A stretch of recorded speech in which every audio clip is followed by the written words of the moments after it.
ಓಂ ಶಾಂತಿ. ಮುರಳಿಯ ಮುಖ್ಯ ಸಾರ ದಿನಾಂಕ 18/12/24.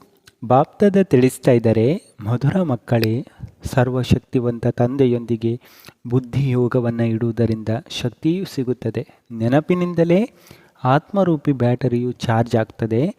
ಆತ್ಮವು ಪವಿತ್ರ ಸತೋಪ್ರಧಾನವಾಗುತ್ತದೆ. ಬಾಪ್ದಾದ ಪ್ರಶ್ನೆ ಕೇಳ್ತಾರೆ, ಸಂಗಮ ಯುಗದಲ್ಲಿ ನೀವು ಮಕ್ಕಳು ಯಾವ ಪುರುಷಾರ್ಥ ಮಾಡುತ್ತೀರಿ? ಅದರ ಫಲದಲ್ಲಿ ದೇವತಾ ಪದವಿಯೇ ಸಿಗುತ್ತದೆ, ಹೇಗೆ? ಬಾಪ್ದಾದ ಉತ್ತರ ಹೇಳ್ತಾರೆ, ಸಂಗಮ ಯುಗದಲ್ಲಿ ನಾವು ಶೀತಲರಾಗುವ ಪುರುಷಾರ್ಥ ಮಾಡುತ್ತೇವೆ.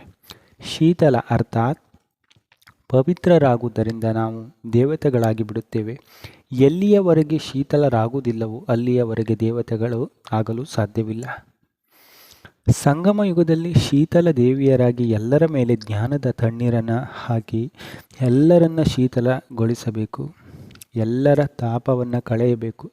ತಾವೂ ಶೀತಲರಾಗಬೇಕು ಹಾಗೂ ಎಲ್ಲರನ್ನೂ ಶೀತಲರನ್ನಾಗಿ ಮಾಡಬೇಕು. ಬಾಪ್ದಾದ ಧಾರಣೆಗೋಸ್ಕರ ತಿಳಿಸ್ತಾರೆ. 1. ಸೂರ್ಯವಂಶದಲ್ಲಿ ಮೊಟ್ಟ ಮೊದಲಿಗೆ ಬರಲು ನಿಶ್ಚಯ ಬುದ್ಧಿಯವರಾಗಿ ಪೂರ್ಣ ಅಂಕಗಳನ್ನು ತೆಗೆದುಕೊಳ್ಳಬೇಕು. ಪಕ್ಕಾ ಬ್ರಾಹ್ಮಣರಾಗಬೇಕು. ಬೆಹದ್ದಿನ ಜ್ಞಾನವನ್ನು ಸ್ಮೃತಿಯಲ್ಲಿಟ್ಟುಕೊಳ್ಳಬೇಕು. 2. ಜ್ಞಾನಚಿತೆಯ ಮೇಲೆ ಕುಳಿತು ಶೀತಲರು ಅರ್ಥಾತ್ ಪವಿತ್ರರಾಗಬೇಕು. ಜ್ಞಾನ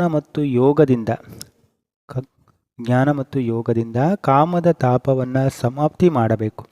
ಬುದ್ಧಿಯೋಗವು ಸದಾ ಒಬ್ಬ ತಂದೆಯ ಕಡೆ ಸಿಲುಕಿಕೊಂಡಿರಬೇಕು. ಬಾಪ್ದಾದ ವರದಾನ ಕೊಡ್ತಾರೆ, ಬ್ರಾಹ್ಮಣ ಜೀವನದಲ್ಲಿ ಶ್ರೇಷ್ಠ ಸ್ಥಿತಿರೂಪಿ ಮೆಡಲ್ ಮಾಡಿಕೊಳ್ಳುವಂತಹ ಚಿಂತೆ ಇಲ್ಲದ ಚಕ್ರವರ್ತಿ ಆಗಿರಿ.